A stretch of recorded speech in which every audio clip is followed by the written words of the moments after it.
Claudia, le dije. Se sobresaltó. Estaba más decaída de lo que casi nunca la había visto. Señaló al humano que yacía en el suelo de la torre, cerca del muro. Aún estaba inmóvil, pero yo sabía que no estaba muerto. Me había olvidado de él por completo, pero el cuerpo me dolía aún. Tenía nublados los sentidos por el hedor del cadáver sangrante. Pero entonces vi al hombre, y en una parte de mi cabeza supe lo que le disparaba el destino. Y no me importó. Yo sabía que apenas faltaba una hora para el alba. Se está moviendo, me dijo ella, y traté de levantarme de los escalones. Mejor que no se despierte, mejor que jamás se despierte, quise decir al pasar indiferente al lado de la cosa, que casi nos mataba a los dos. Vi la espalda de Claudia y al hombre moviéndose delante de ella, con sus pies retorciéndose en la hierba. No sé lo que esperaba ver a medida que me acercaba.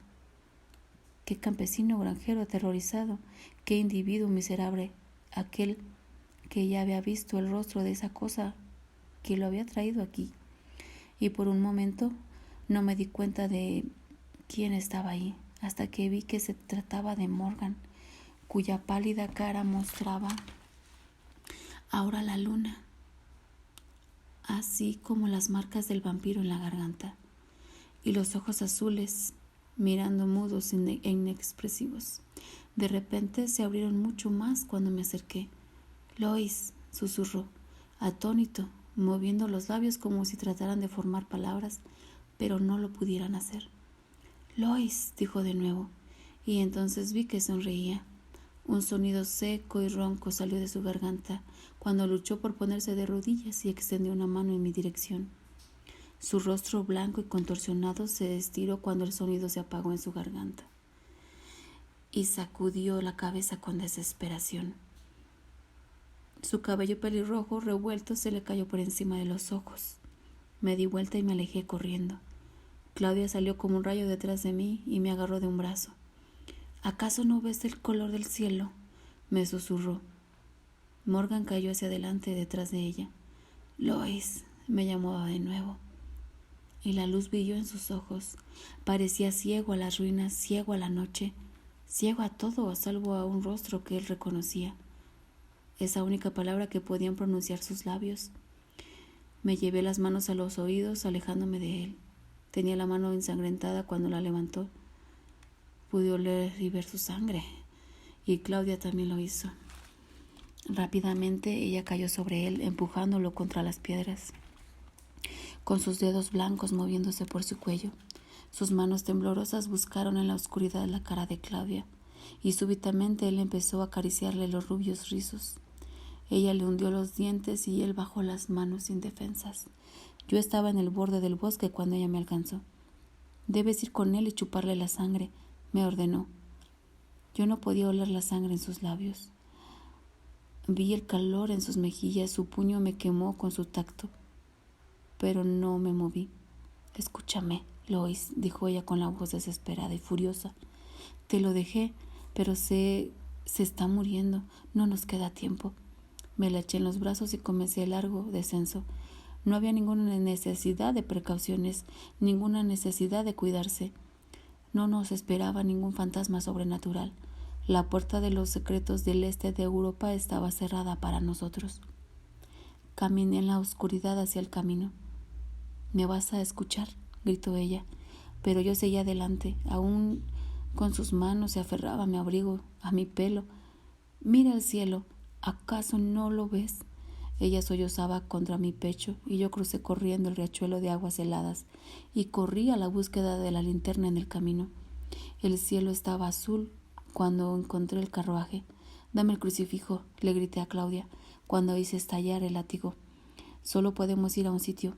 Ella se apretó a mí cuando el carruaje balanceó y se encaminó al poblado. Sentí una sensación inolvidable al ver la bruma que se levantaba sobre los oscuros árboles. El aire era tan puro y los pájaros habían comenzado a cantar. Era como si estuviera por asomarse el sol. Pero no me importó. Sabía que aún no aparecería, que aún éramos ella y yo, justo a tiempo. Fue una sensación maravillosa, tranquilizadora. Las heridas y los rasguños me hacían arder la piel, y mi corazón me dolía de hambre, pero mi cabeza estaba estupendamente liviana. Hasta vi las formas grises de la posada y la torre de la iglesia. Estaban demasiado claras y las estrellas estaban desapareciendo rápidamente. En un momento ya estaba golpeando la puerta de la posada. Cuando se abrió, me tapé bien la cara con la capa y metí a Claudia entre mis ropas. Su poblado está libre de vampiros, le dije a la mujer, que me miró atónita. Yo tenía en la mano el crucifijo que ella me había dado. Gracias a Dios que está muerto. Encontrarán sus restos en la torre. Dígaselo a su gente de inmediato, concluí, y entré en la posada. Los congreganos se alborotaron de inmediato, pero yo insistí en que estaba absolutamente agotado. Debía orar y descansar. Ellos tenían que buscar mi baúl en el carruaje y traerlo a una habitación decente donde pudiera dormir. Pero iba a llegar un mensaje para mí del obispo de Varna, y para ello podían entonces despertarme. Díganle al mensajero cuando llegue que el vampiro ha muerto, y entonces denle comida y bebida. Y hagan que me espere, les dije. La mujer hizo la señal de la cruz. Comprenda, le dije cuando empecé a subir las escaleras, que no les podía revelar mi misión hasta que el vampiro. Sí, me dijo, pero usted no es sacerdote. ¿La niña? No, solo soy un experto en estas cosas. El demonio no puede competir conmigo, le dije. Me detuve. La puerta de la pequeña habitación estaba abierta de par en par, y sobre la mesa de roble solo había un mantel blanco. ¿Su amigo? Me dijo, y miró entonces el suelo. Salió corriendo en la noche. Estaba como loco. Yo únicamente asentí con la cabeza. Les pude oír gritando cuando cerré la puerta de la habitación. Parecían correr en todas direcciones, y entonces se oyó el sonido agudo de las campanas de la iglesia tocando a rebato. Claudia se había bajado de mis brazos y me miraba gravemente cuando cerré la puerta. Muy lentamente abrí la persiana. Una luz gélida inundó la habitación. Ella aún me observaba, entonces la sentí a mi lado. Bajé la vista y vi que extendía su brazo. Toma, me dijo. Debe de haber visto que yo estaba confuso. Me sentía tan débil que su cara relumbró cuando la miré y el azul de sus hermosos ojos bailoteó sobre sus blancas mejillas. Bebe, susurró acercándose. Bebe, y extendió la piel suave y tierna en mi dirección. No, sé lo que tengo que hacer. ¿Acaso no lo he hecho en el pasado? Le dije. Fue ella quien cerró la persiana y la pesada puerta. Recuerdo haberme arrodillado y haber palpado la antigua pared. Estaba podrida debajo de la superficie pintada y cedió ante mis dedos.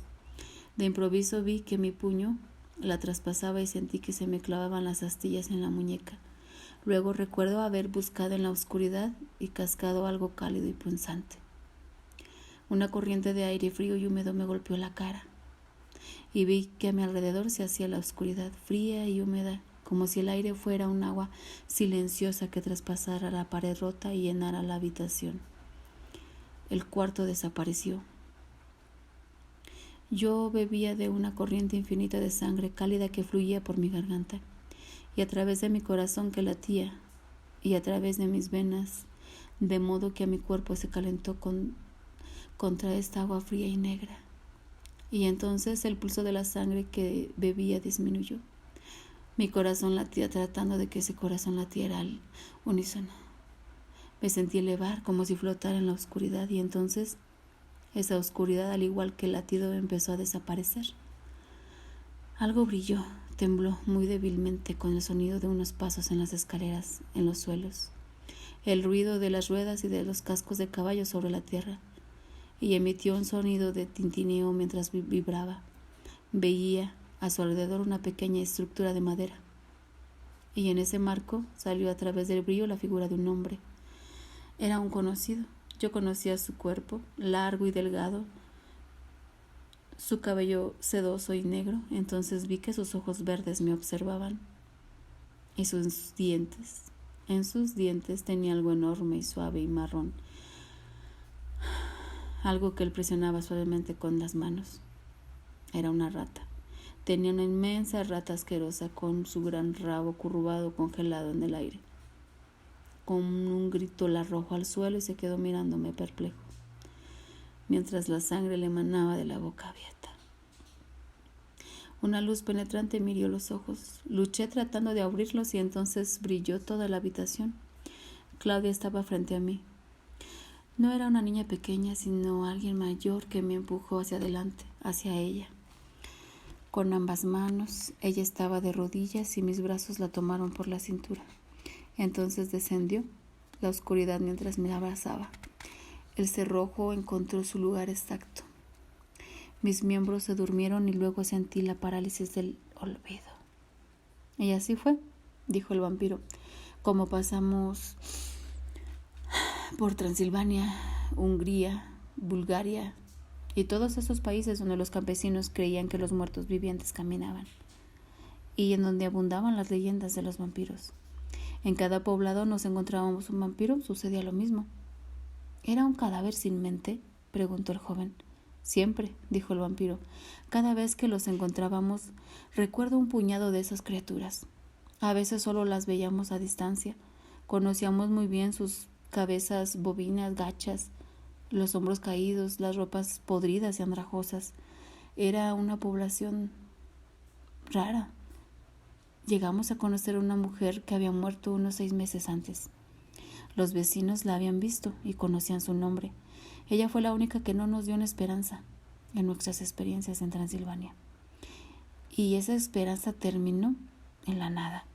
Se escapó de nosotros en un bosque. Corrimos tras ella y la agarramos de su largo cabello negro. Su largo vestido de entierro estaba empapado de sangre seca, sus dedos llenos de la tierra de la fosa, y sus ojos no tenían inteligencia. Estaban vacíos. 2 agujeros que reflejaban la luna. Nada de secretos, ninguna verdad, únicamente la desesperación. ¿Pero qué eran esas criaturas? ¿Y por qué eran así?, preguntó el muchacho con una mueca de asco en los labios. No lo comprendo. ¿Cómo podían ser tan diferentes de usted y de Claudia? Yo tenía mis teorías, lo mismo Claudia, pero lo más importante que entonces sentí fue la desesperación. Y en esa desesperación sentí una y otra vez el miedo de haber matado al único vampiro que era como nosotros, Lestat. Sin embargo, parecía algo impensable. De haber él poseído la sabiduría de un brujo o los poderes de una bruja, quizá yo hubiera llegado a creer que de algún modo se las hubiese arreglado para sacar una vida consciente de las mismas fuerzas que gobernaban a estos monstruos. Pero él era únicamente Lestat, tal como te lo he descrito, una persona sin misterios. Y al final, en esos meses pasados en el este de Europa, sus limitaciones me eran tan conocidas como sus encantos. Quería olvidarme de él, y no obstante siempre parecía estar pensando en él. A veces me encontraba tan vívidamente consciente de su persona como si acabara de dejar la habitación, y el sonido de su voz aún estuviese ahí. De algún modo yo sentía un alivio perturbador. Pese a mí mismo me imaginaba su cara como la había visto la última vez, la noche del incendio, sino también otras noches, la última que pasara con nosotros, en nuestra casa, con sus manos jugando, con las teclas de la espineta y su cabeza inclinada hacia un lado. Cuando comprendí en qué dirección marchaban mis sueños, sentí una enfermedad más terrible que la angustia. Yo quería que estuviese vivo. En las noches negras del este de Europa, Lestat era el único vampiro que yo había conocido. Pero los sueños de Claudia eran de una naturaleza mucho más práctica, y una que otra vez me hizo contarle esa noche en el hotel de Nueva Orleans, cuando ella se convirtió en una vampira. Y una y otra vez buscó en ese proceso alguna pista de por qué las cosas que encontrábamos en las fosas rurales carecían de inteligencia. ¿Qué hubiera pasado si después de la succión de la sangre del Lestat a ella la hubieran puesto en una fosa y la hubieran encerrado ahí hasta que el ímpetu sobrenatural de la sangre le hubiera hecho romper la puerta de piedra que la encerraba? ¿Cómo hubiera sido entonces su mente? ¿Famélica casi hasta el límite? Su cuerpo se podría haber salvado a sí mismo, pero la mente no. Y en el mundo ella hubiera pillado, matado, donde le fuese posible, como lo habían hecho esas criaturas. Así fue como ella lo explicaba. Pero, ¿qué les había creado? ¿Cómo habían empezado? Eso era lo que ella no podía explicar, si lo que le daba esperanza de descubrirlo. Yo ya no tenía ninguna estaba cansada. Ellos procrean su propia especie, eso es obvio, pero ¿cómo empezaron?, preguntaba ella. Y entonces, en algún sitio de las inmediaciones de Viena, me hizo una pregunta que nunca había pronunciado sus labios. ¿Por qué no podía yo hacer lo que el Estado había hecho con ambos? ¿Por qué no podía yo crear otro vampiro? No sé por qué al principio ni siquiera la comprendí, salvo que al odiar con todas mis fuerzas lo que yo era, sentí un miedo muy especial a esa pregunta que casi era peor que cualquier otra. ¿Ves? Yo no comprendía algo poderoso de mí mismo. La soledad me había llevado a pensar en esa misma posibilidad. Hacía muchos años, cuando estaba bajo el embrujo de Babette, pero la dejé encerrada dentro de mí como una pasión sucia. Después de ella me cerré a los mortales, mataba a desconocidos, y el inglés Morgan, debido a que yo lo conocía, estuvo tan a salvo como Babette de mi abrazo fatídico. Ambos me causaron mucho dolor. No pude pensar en brindarles la muerte. La vida en la muerte era algo monstruoso. Me alejé de Claudia como si no quisiese contestarle, pero me enfadaba como estaba, miserable con su impaciencia. No pudo tolerar que me fuese y se me acercó, acariciándome con las manos y con la mirada como si fuera mi amante hija. No pienses en ello, Lois, me dijo luego, cuando estábamos cómodamente instalados en un pequeño hotel suburbano. Yo estaba en la ventana mirando el distante resplandor de Viena, tan deseoso de estar en esa ciudad, en su civilización, en su pura dimensión. La noche era clara y la bruma de la ciudad rondaba el cielo. Deja que tranquilice tu conciencia, aunque jamás sabré con exactitud de qué se trata, me dijo al oído y me acarició el pelo. Hazlo, Claudia, le contesté. Tranquiliza mi conciencia. Dime que jamás me volverás a hablar de crear nuevos vampiros. No quiero huérfanos como nosotros, exclamó súbitamente. Mis palabras la molestaron y mis sentimientos. Quiero respuestas, quiero conocimiento, me dijo. Pero dímelo, ¿y qué te hace estar tan seguro de que tú no lo hayas hecho sin saberlo? Nuevamente sentí en mí una delirada confusión. Tuve que mirarla como si desconociera el significado de sus palabras. Yo quería que se mantuviera en silencio y a mi lado y que los dos estuviéramos ya en Viena. Le acaricié el pelo, toqué con mis dedos sus largas cejas y miré la luz. Después de todo, ¿qué cuesta hacer esas criaturas?, continuó diciendo. Esos vagabundos monstruosos. ¿Cuántas gotas de tu sangre debe haber mezcladas con la sangre de un hombre? ¿Y qué clase de corazón sobrevive al primer ataque? Podía sentir que me observaba. Me quedé ahí con los brazos cruzados, de espaldas a un costado de la ventana, mirando hacia afuera. Esa Emily era tan pálida. Es inglés miserable, dijo ella, ignorando la mueca de dolor en mi cara. Sus corazones no fueron nada, y lo que los mató fue tanto el miedo a la muerte como la sangría que sufrieron. La idea los mató. Pero ¿qué pasa con los corazones que sobreviven? ¿Estás muy seguro de que no has procreado una legión de monstruos, quienes de vez en cuando luchan vana instintivamente por seguir tus pasos? ¿Cuánto duraron las vidas de esos huérfanos que tú dejaste atrás? ¿Un día ahí? ¿Una semana allá? ¿Antes de que el sol los convirtiera en cenizas o alguna víctima mortal les hiciera picadillo? Basta ya, le rogué. Si tú supieras de qué forma imagino lo que tú describes, no lo harías. Te digo que jamás ha sucedido. Lestat me sangró hasta el borde de la muerte para hacerme un vampiro. Y me devolvió toda esa sangre mezclada con la propia. Así lo hizo. Ella desvió la mirada y luego pareció que miraba las manos. Creo que la oí suspirar, pero no estoy segura, y entonces sus ojos se movieron en mi dirección lentamente, de arriba a abajo, hasta que al final se encontraron con los míos. Luego parecía sonreír. No te atemorices de mi fantasía, dijo en voz baja. Al fin y al cabo, la decisión final siempre será tuya. ¿No es así? No comprendo, le dije, y ella lanzó una fría carcajada cuando se dio la vuelta. ¿Te lo puedes imaginar?, preguntó en voz tan baja que apenas pude escucharla. ¿Una aquelarre de niños? Eso es lo único que puedo hacer. Claudia, murmuré. Tranquilízate, me dijo abruptamente en voz muy baja. Te diré algo. Pese a todo lo que odiaba a Lestat. Se detuvo. ¿Sí? Murmuré. Sí, pese a todo lo que lo detestaba, con él éramos completos. Me miró y sus ojos se arquearon como si el leve aumento de su voz me hubiera perturbado. No, solo tú eras completa, le dije, porque éramos dos, uno a cada lado desde el principio. Creo que la vi sonreír cuando no estoy seguro. Agachó la cabeza, pero vi que sus ojos se movían debajo de sus cejas de un lado a otro. Entonces dijo, los dos a mi lado. ¿Te lo imaginas como lo dices? Como siempre te lo imaginas todo. Una noche, hacía mucho tiempo, eso era para mí tan real como si aún estuviera inmerso en ella. Pero no se lo dije.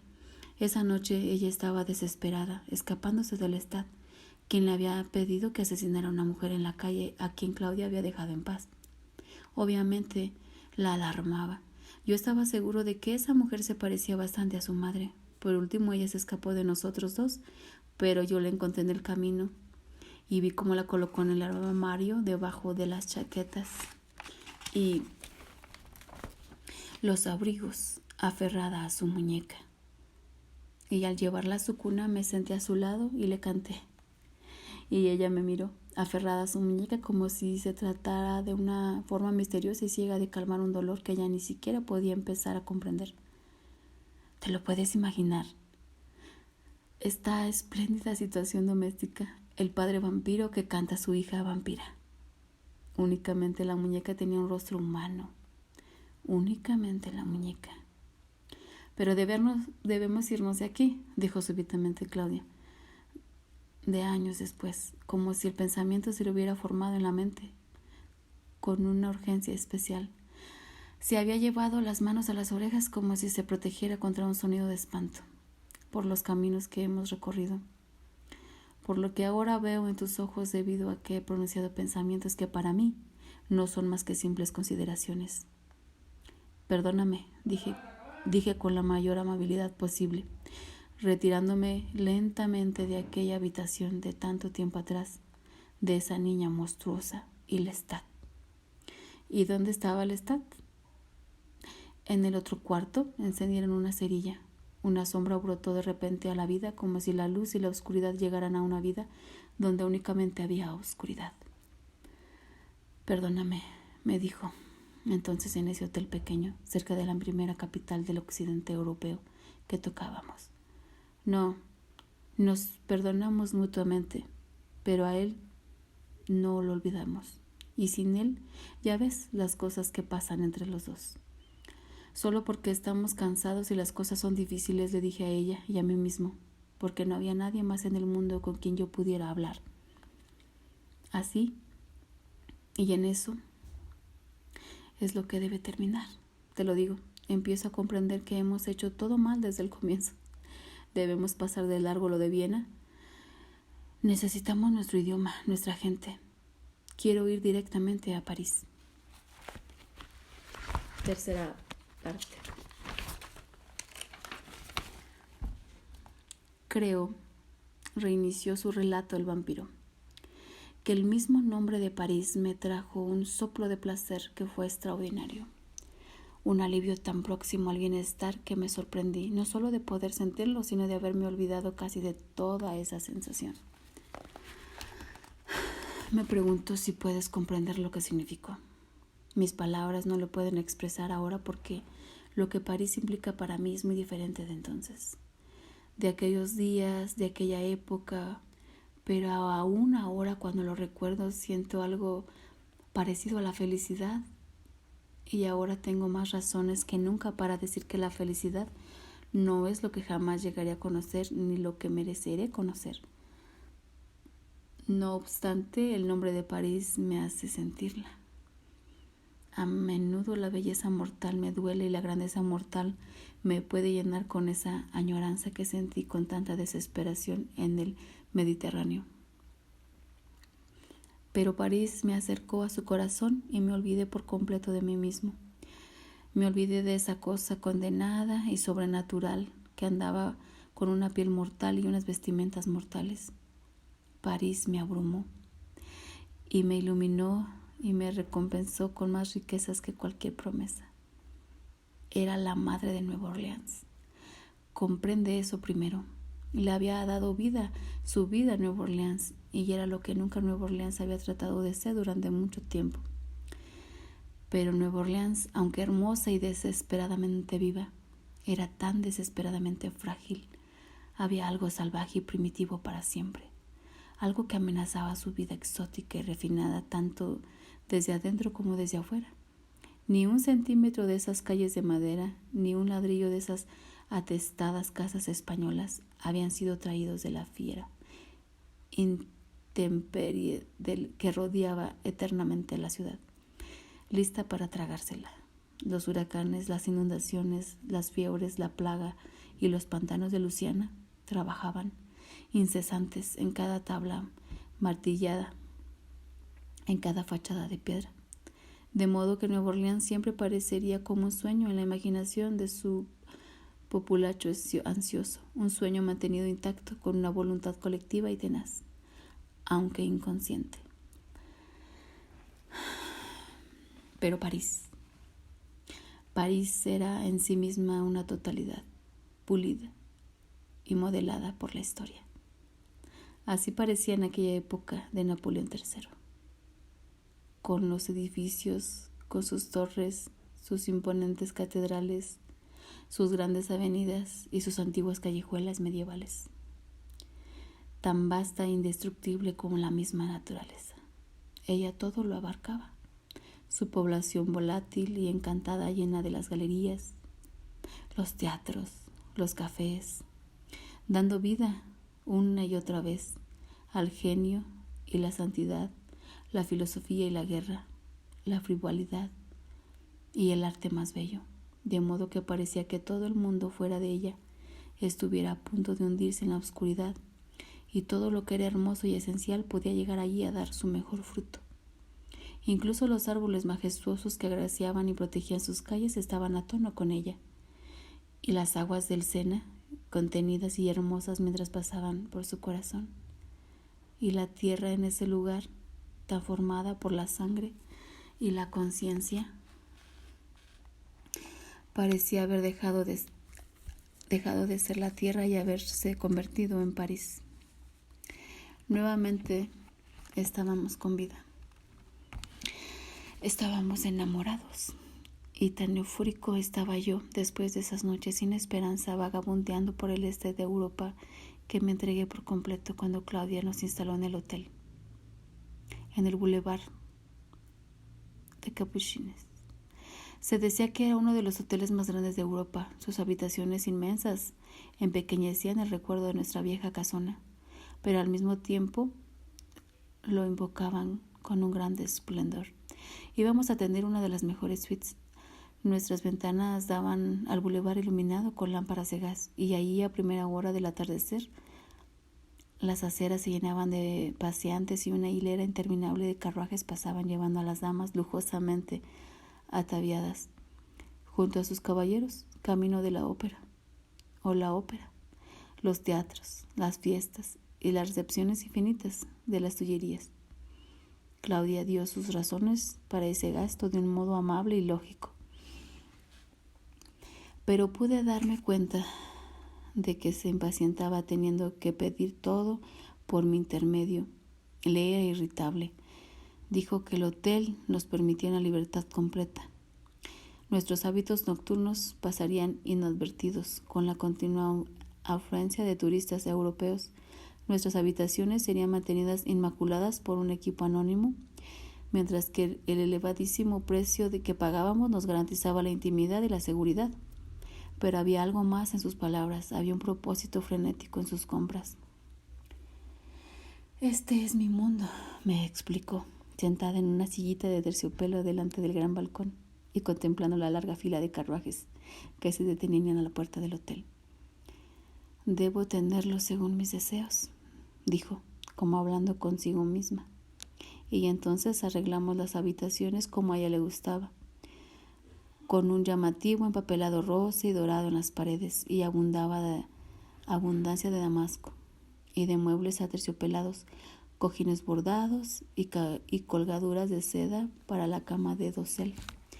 Todos los días aparecían docenas de rosas en los estantes de mármol de la chimenea y en las mesas que llevaban la alcoba cortinada de su cuarto, reflejándose de forma interminable en los espejos.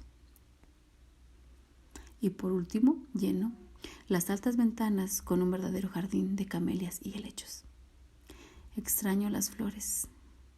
Es lo que más extraño, murmuró, y las buscó incluso en las pinturas que comprábamos en las tiendas y galerías, unas telas magníficas como yo jamás había visto en Nueva Orleans, desde los clásicos ramos que parecían tener vida y que te tentaban a tocar sus pétalos que caían sobre un mantel tridimensional, hasta un estilo nuevo y perturbador en el cual los colores parecían irradiar tal intensidad que destruían las líneas antiguas. La vieja solidez, para lograr una visión como cuando estoy en el estado más próximo al delirio, y las flores crecían ante mis ojos y se deshacen como las llamas de una lámpara. París inundaba aquellas habitaciones. Allí me encontré en mi propia casa, una vez más, abandonándome a mis sueños de una simplicidad etérea, porque el aire era dulce como el aire de nuestro patio, el de mi plantación, y todo estaba vivo como una sorprendente profusión de luz de gas que llegaba incluso a los altos techos ornamentados y le sacaba todas las sombras. La luz corría por los adornos dorados, chispeaba en los candelabros. La oscuridad no existía. Los vampiros no existían. Aún estaba empeñado en mi búsqueda. Era agradable pensar que durante una hora padre e hija subían al carruaje y dejaban ese lujo civilizado, únicamente para pasear por las riberas del Sena, pasar el puente del barrio latino y vagabundear por esas calles más angostas, más oscuras, a la búsqueda de la historia y no de víctimas.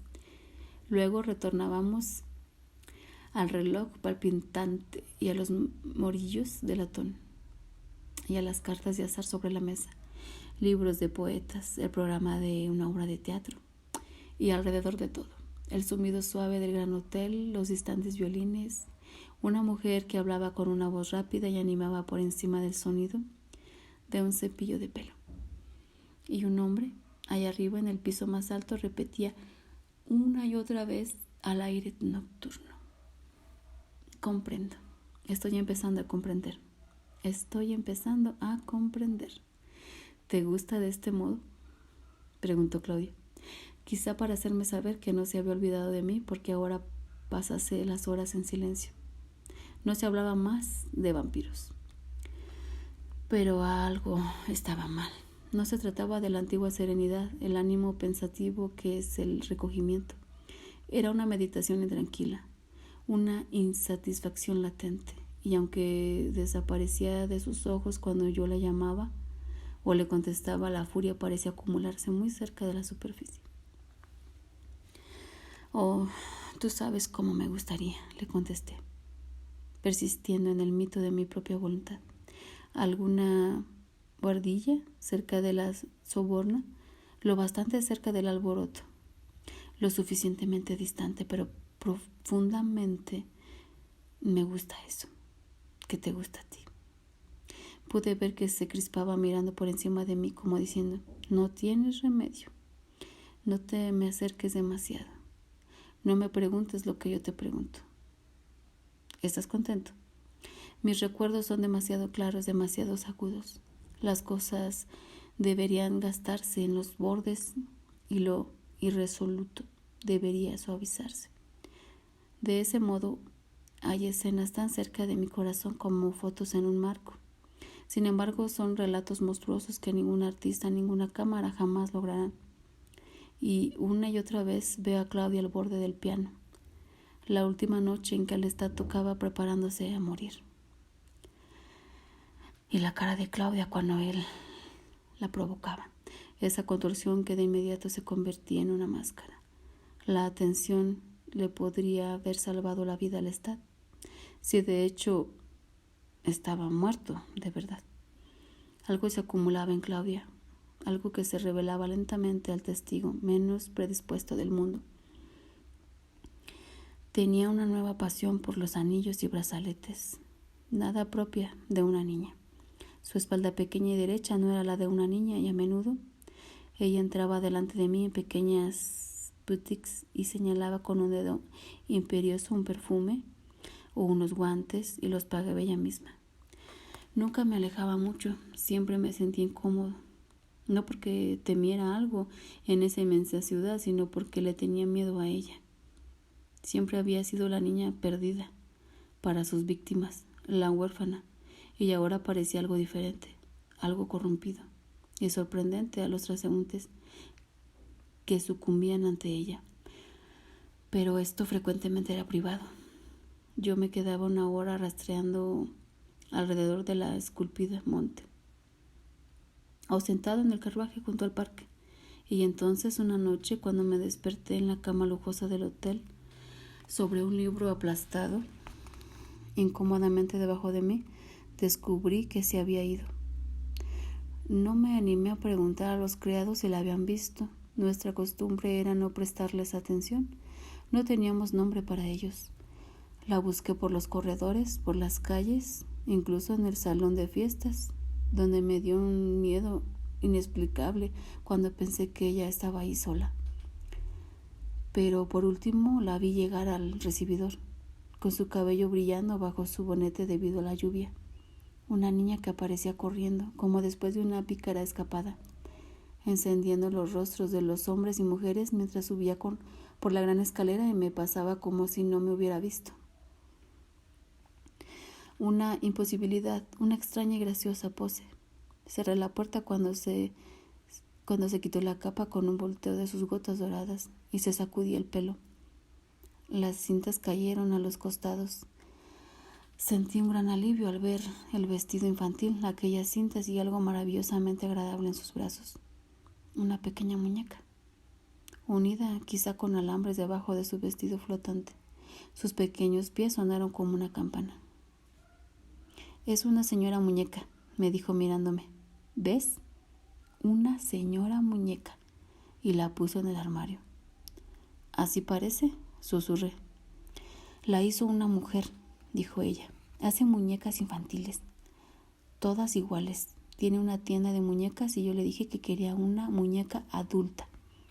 Sus palabras eran provocadoras y misteriosas. Tomó asiento con los rizos empapados, mojándole la frente mientras hablaba de esa muñeca. «¿Sabes por qué la hizo para mí?», me preguntó.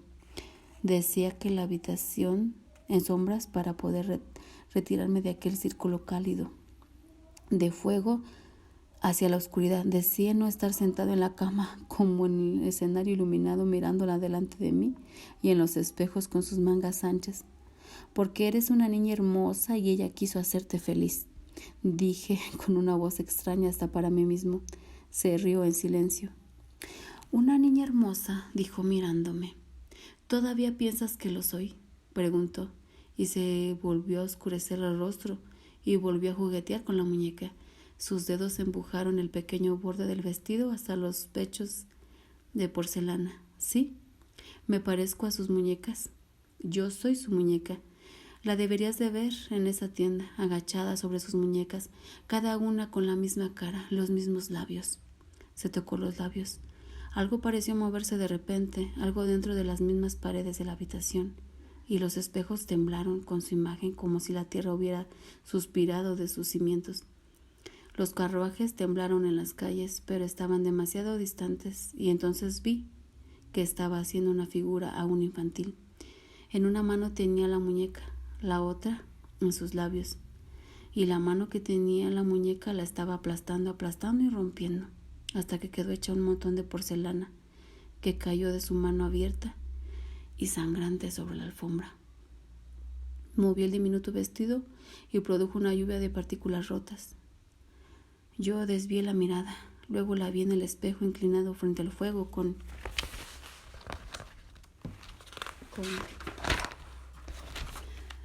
sus ojos estudiándome de arriba abajo. Se movió por ese espejo en mi dirección y yo me encogí en la cama. ¿Por qué me desvías la mirada? ¿Por qué no me miras?, me preguntó con la voz cristalina como una campana. Pero entonces lanzó una débil carcajada y dijo: ¿pensaste que sería tu hija para siempre? ¿Eres tú el padre de los tontos? ¿El tonto de los padres? Tu tono es cruel conmigo, le dije. Cruel, comentó. Creo que sacudió la cabeza. Era una llamarada a un costado de mi mirada. Llamas azules, llamas doradas. ¿Y qué piensan ellos de ti allá afuera?, pregunté con la mayor amabilidad posible y señalé la ventana abierta. Muchas cosas, me sonrió. Muchas cosas. Los hombres son maravillosos con las explicaciones. ¿Has visto a los pequeños en los parques, en los circos, los monstruos a quienes los hombres pagan para reírse de ellos? Yo solo fui un aprendiz de brujo, exclamé de improviso. Un aprendiz, dije. Quise tocarla, acariciarle el pelo, pero me quedé sentado temeroso de ella, y su furia como una cerilla a punto de encenderse. Volvió a sonreír y me tomó una mano, se la puso en la falda y la cubrió como pudo con las suyas. ¿Un aprendiz?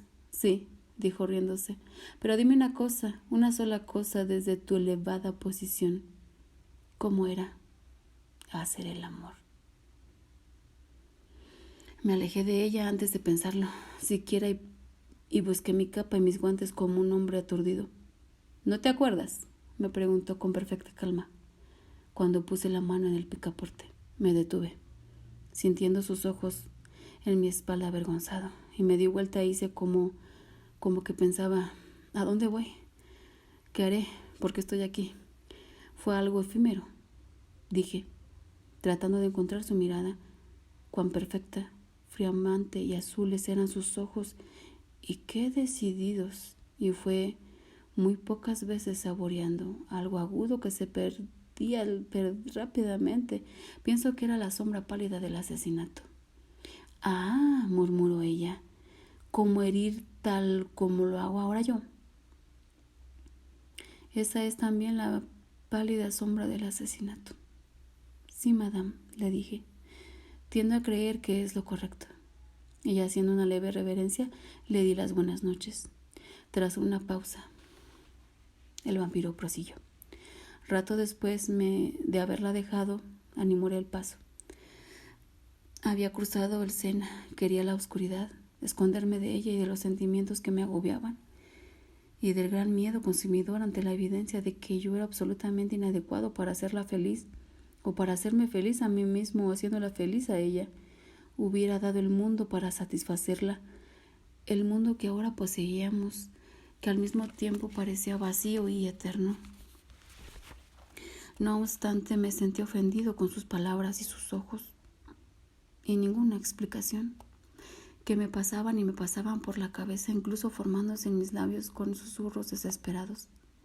Cuando dejé la suite, Michael, y entré más y más profundamente en las callejas más oscuras antiguas del barrio latino, ninguna explicación parecía calmarme. Cuando imaginé su propia insatisfacción o mi propio tormento, por último dejé las palabras, excepto un cántico extraño.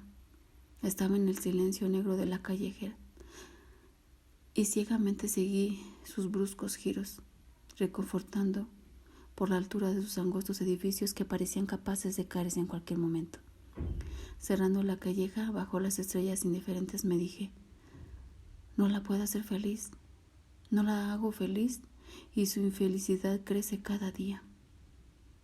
Ese era mi cántico, que repetía como un rosario, un encantamiento para cambiar los hechos, su desilusión inevitable, con nuestra búsqueda que nos dejara en ese limbo donde yo sentía que ella se alejaba de mí, empequeñeciéndome con su inmensa necesidad. Incluso concebí unos celos salvajes de la fabricante de muñecas. Ella había confiado sus ganas de tener una diminuta mujer de porcelana, porque esa fabricante en su momento le había dado algo que ella apretó contra sí en mi presencia como si yo no existiera. ¿Qué importancia tenía? ¿A dónde nos podía llevar? Desde que llegara a París unos meses antes jamás había sentido de esa manera el tamaño enorme de la ciudad. ¿Cómo podía pasar de esa callejuela retorcida y oscura de mi elección a un mundo de delirantes? Y jamás había sentido tan profundamente su inutilidad. Inútil para Claudia, si no lograba atenuar su furia, si ella no podía de algún modo hacer los límites de lo que parecía tan furiosa y amargamente su consciente.